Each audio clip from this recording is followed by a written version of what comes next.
Kalau tentang uang kan kita tuh pasti cepet ya, biasanya apa uang gitu harus cepat. Nah, Kanita, Bang Azhar, ini gimana caranya pengembalian pajak yang seharusnya tidak terutang tuh caranya gimana gitu biar cepet kan pengembalian yang seharusnya tidak terutang, berarti kan biar cepet kembalinya tuh gimana caranya, Kanita?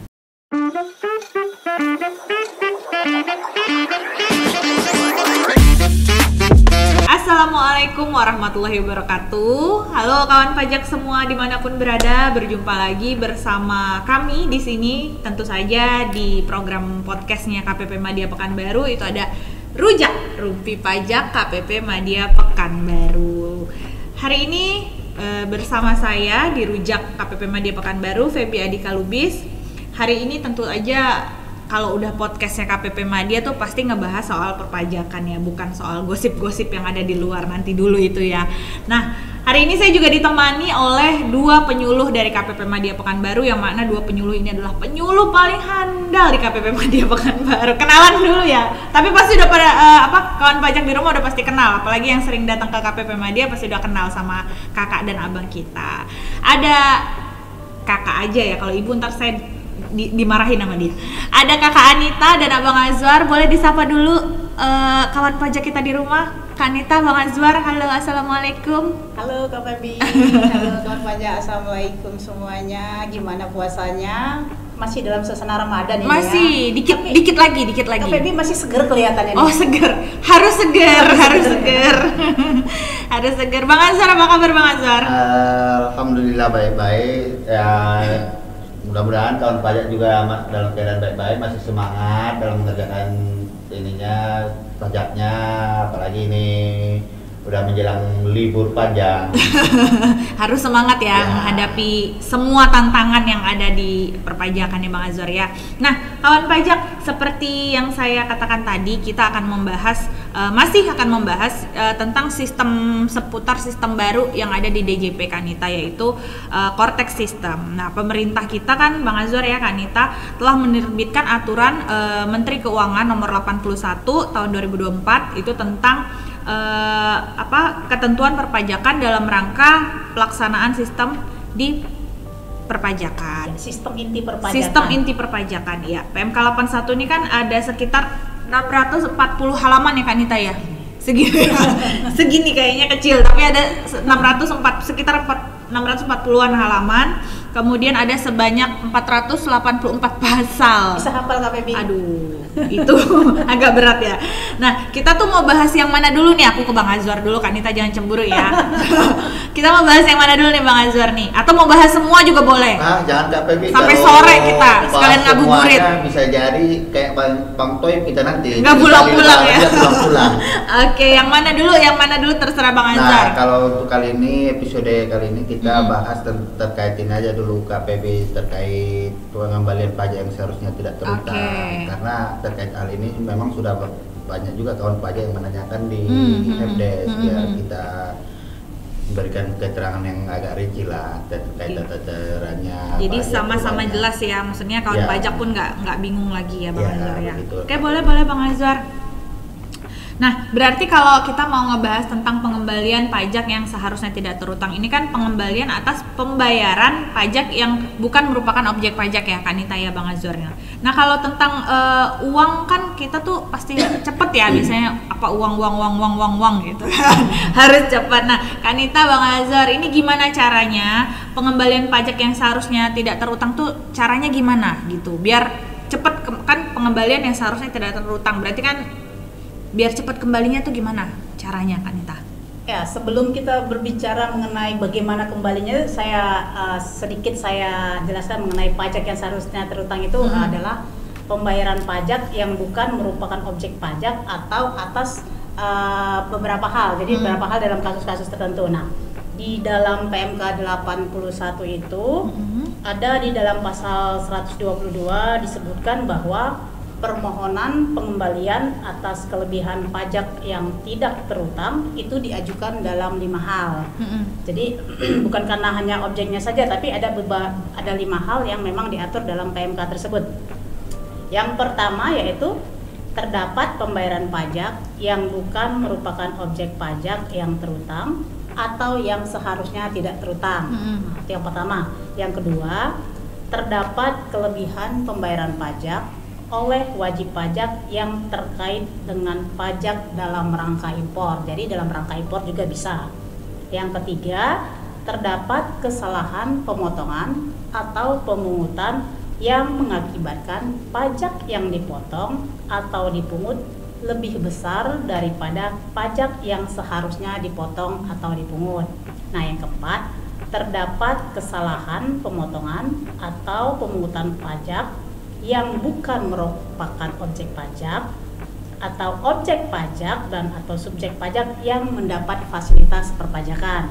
Nah, yang terakhir, yang kelima yang diatur, yaitu terdapat kelebihan pemotongan atau pemungutan pajak penghasilan terkait dengan penerapan persetujuan penghindaran pajak berganda bagi subjek pajak luar negeri. Jadi ada 5 hal ya KPB yang bisa kita mohonkan untuk dilakukan pengembalian begitu KPB.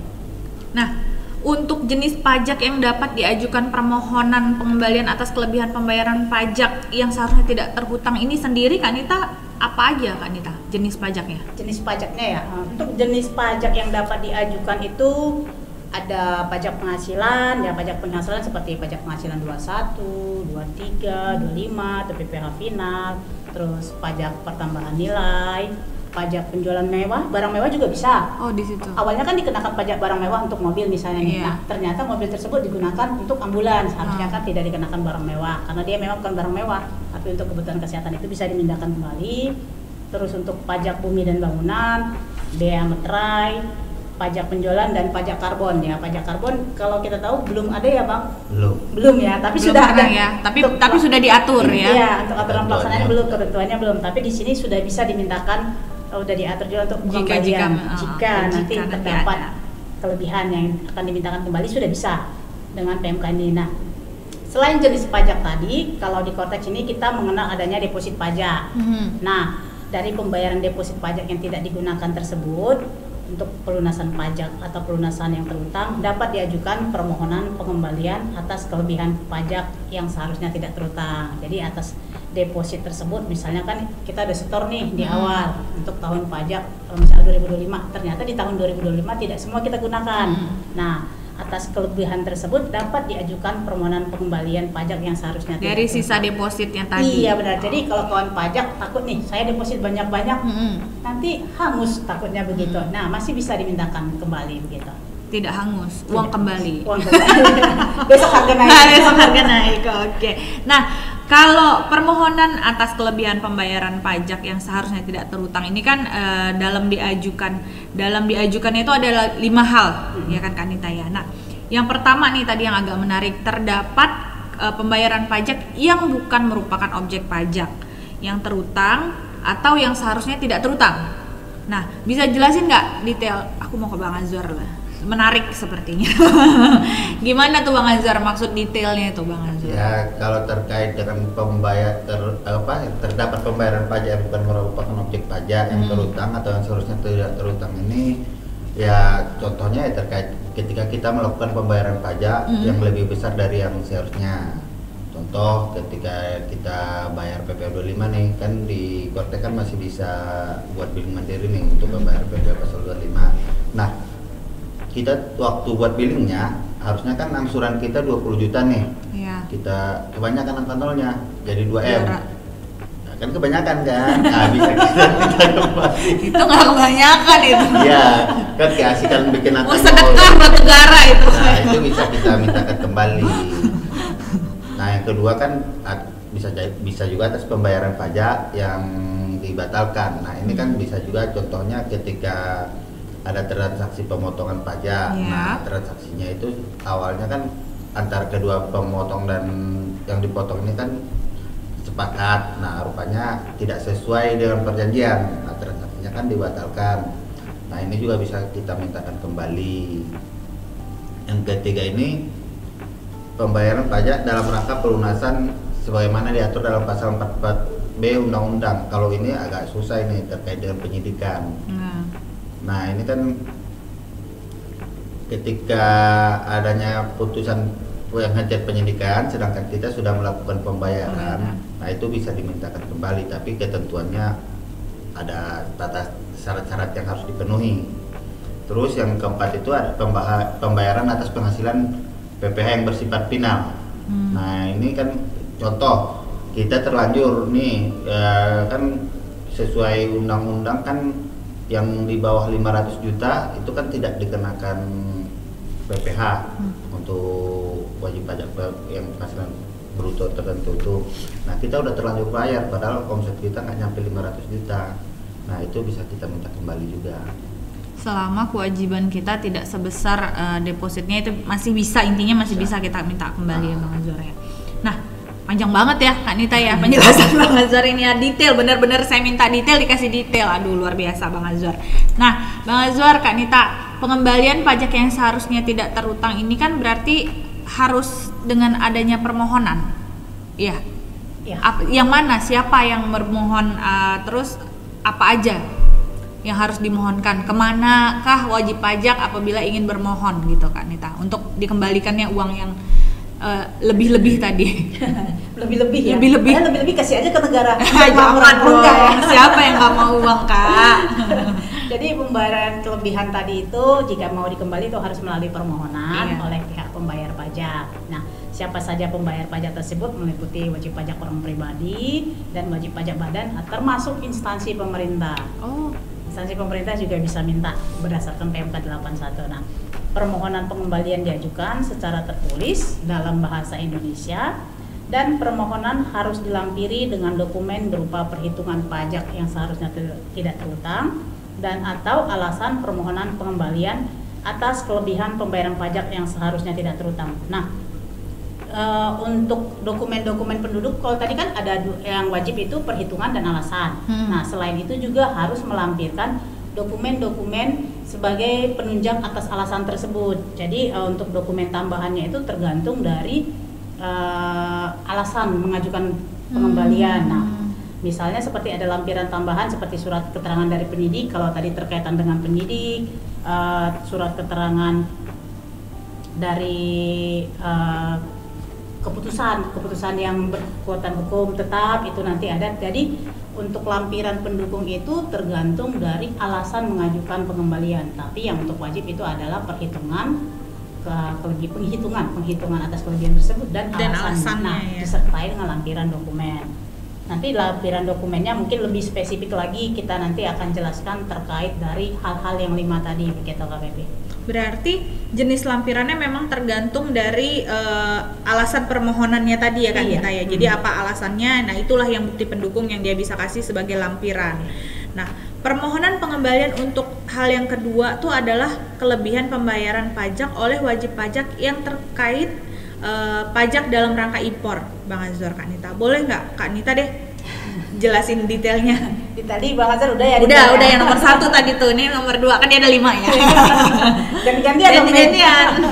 Biar kawan pajak di rumah, dengernya suaranya ini ya gitu. Ini suara Kak Nita, ini suara Bang Azwar, nggak bosan. Jangan sampai termimpi ya. Kok menghantuin. Baik KPP, dalam rangka impor itu meliputi pajak penghasilan pasal 22 impor, pajak pertambahan nilai impor, dan atau pajak penjualan atas barang mewah impor yang telah dibayar dalam hal ada 7 nih dalam halnya ini. Jadi kita sedikit teoritis ya karena ini menyangkut aturan dari PMK tersebut, kita nggak berani boleh diubah-ubah dong ya. Nggak boleh diubah, udah aturannya begitu. Iya, jadi dalam rangka impor itu ada 7. Yang pertama, surat penetapan tarif atau nilai pabean atau surat penetapan kembali tarif dan atau nilai pabean. Yang kedua, surat pemberitahuan kekurangan pembayaran bea masuk, cukai, denda administrasi, bunga, dan pajak dalam rangka impor. Surat penetapan tarif atau nilai pabean atau surat penetapan pabean yang telah diterbitkan keputusan keberatan.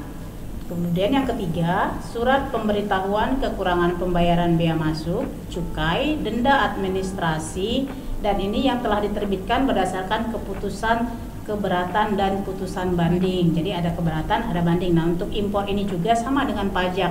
Ada memang upaya hukum yang dapat dilakukan oleh wajib pajak.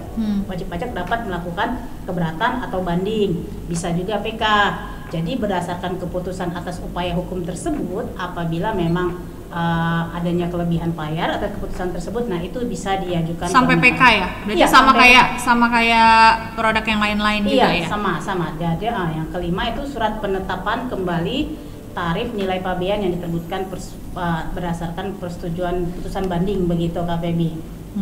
Berarti atas upaya hukum yang diajukan oleh wajib pajak atas impor apabila dilakukan dan terdapat kelebihan pajak maka dapat diajukan pengembalian. Iya, benar KPB. Dan diajukannya udah pasti ke DJP lah ya, Iya, Pak. memang kalau untuk impor itu kan yang memungutnya itu bea cukai.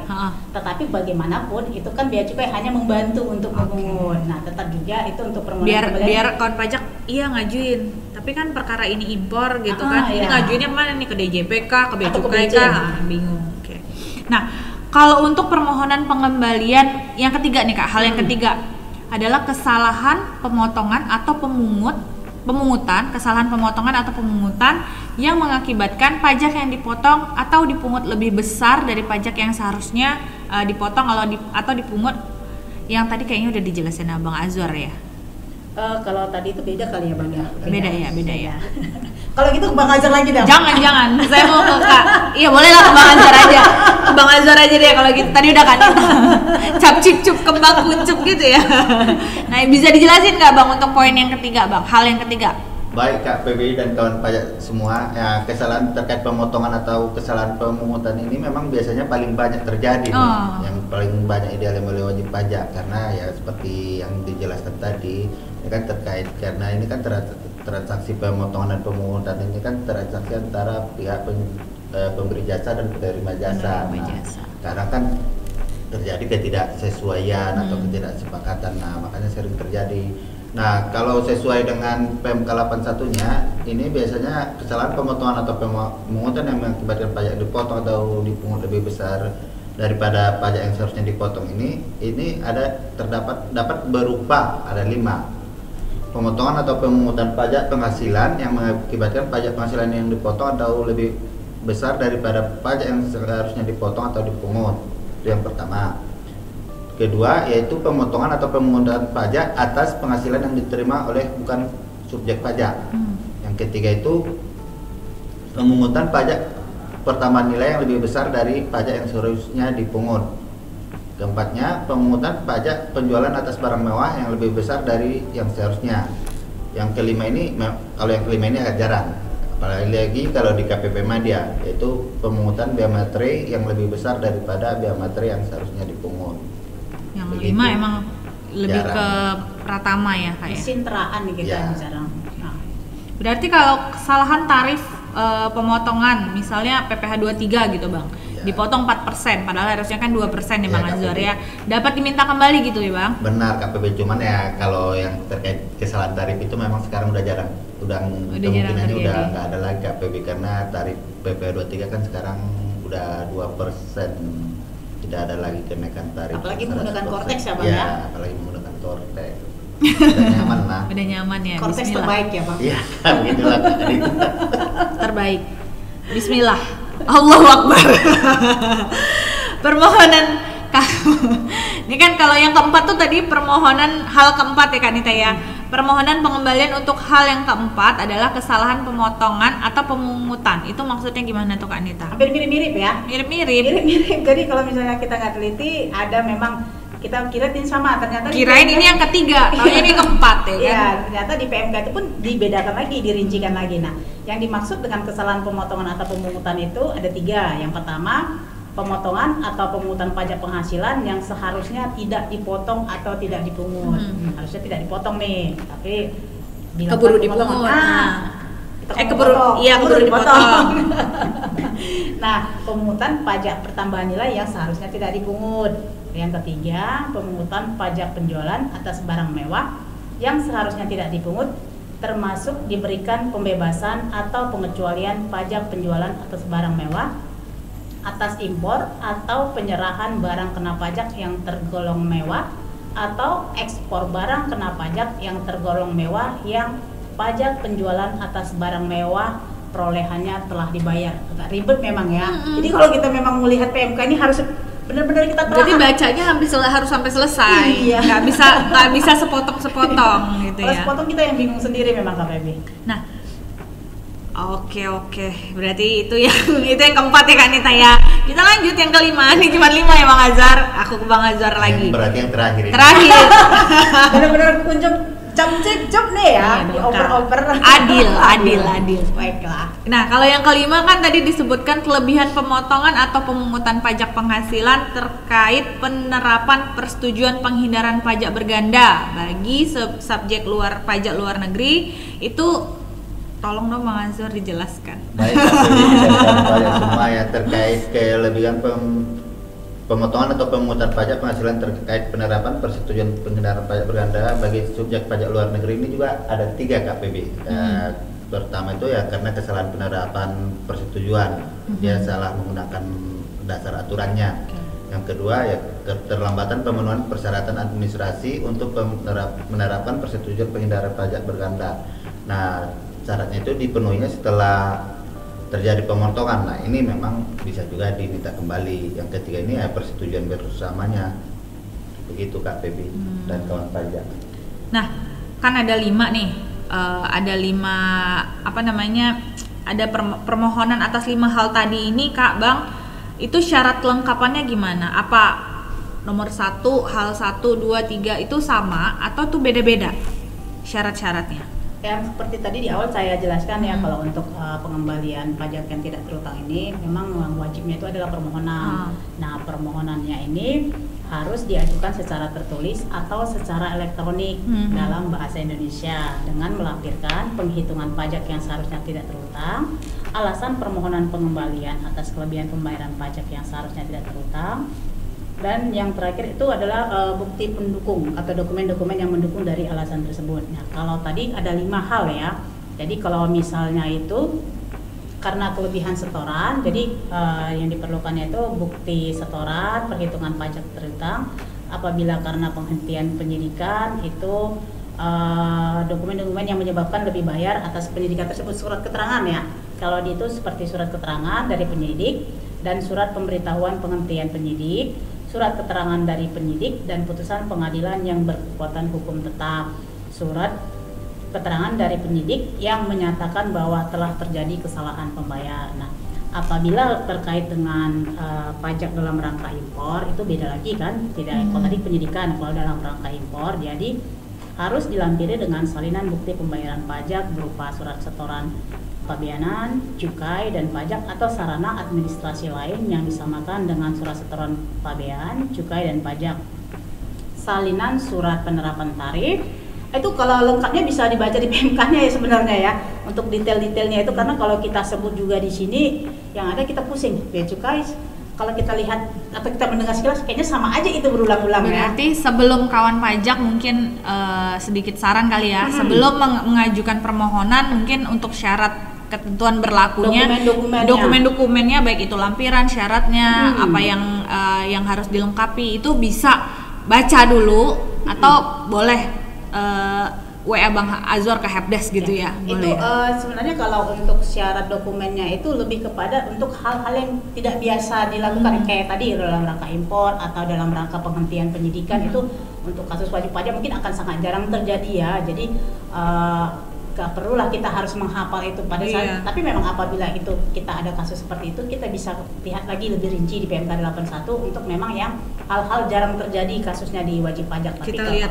kawan pajak lihat dulu nih kita masuk klasifikasi yang mana gitu ya Kak ya. Oke. Nah, kan permohonan wajib pajak ini berarti ada permohonan. Itu biasanya nanti langsung disetujui kah sama KPP atau melewati pemeriksaan atau penelitian dulu? Bang Azhar kan. Baik KPB dan kawan pajak ya, ketika wajib pajak mengajukan permohonan itu memang tidak secara otomatis disetujui KPB, harus melewati penelitian dulu dari KPP. Dalam hal ini yang melakukan penelitian itu penyuluhnya KPB. Nah, yang kita teliti itu, nah setelah dalam penelitian ini juga kita boleh minta dokumen lagi ke wajib pajak untuk kelengkapan apabila kita belum meyakini data-data yang diberikan oleh wajib pajak itu tersebut. Nah, Nah, hasil penelitiannya ini yang menyatakan baru kita bisa berikan kalau memenuhi ketentuan. Yang pertama itu ya pajak yang seharusnya tidak terutang itu memang sudah disetorkan ke kas negara. Dua, pajak yang dipotong atau dipungut telah dilaporkan dalam SPT, wajib pajak pemotong atau pemungut pajak. Yang ketiga itu pajak yang telah disetor tidak diperhitungkan dengan pajak subjek pajak luar negeri yang terutang di luar negeri. Yang keempat, pajak yang telah disetor sebagaimana yang di atas itu tidak dibebankan sebagai biaya dalam penghitungan penghasilan kena pajak subjek luar negeri. Yang kelima itu tidak ditemukan adanya penyalahgunaan persetujuan pengedaran berganda oleh subjek pajak luar negeri. Nah, kalau ketentuan tersebut telah terpenuhi, makanya berdasarkan hasil penelitian tersebut, ya penyuluh dalam hal ini DJP baru memberikan kesimpulan bahwa atas permohonan wajib pajak tersebut dapat diterima dan diterbitkan surat ketetapan pajak lebih bayar sebagai dasar untuk mengembalikan uang dari wajib pajak tersebut ke rekening yang diminta oleh wajib pajak. Nah, berarti yang prosesnya itu tetap ada penelitian ya, bukan pemeriksaan ya Bang Azwar ya? Bukan. Penelitian berarti di penyuluhnya, ya. Di penyuluhnya. Nah, prosesnya sendiri berapa lama tuh Bang Azwar untuk diterima atau ditolak oleh wajib pajak? Kalau sesuai aturannya yang di PMK 81 2024 yaitu menyatakan proses penelitiannya paling lambat 3 bulan sejak permohonan diterima lengkap oleh KPP. Nah, kalau permohonannya lewat Kortek ya secara otomatis kan dianggap lengkap. Begitu KPP. 3 bulan ya Bang paling Azwar lambat. Ya. Oke Bang Azwar, itu kan kalau seumpama dia diterima lengkap, terus memenuhi ketentuan, lampirannya benar gitu kan, bukti-bukti pendukungnya benar, anggaplah ditolak gitu. Anggaplah diterima.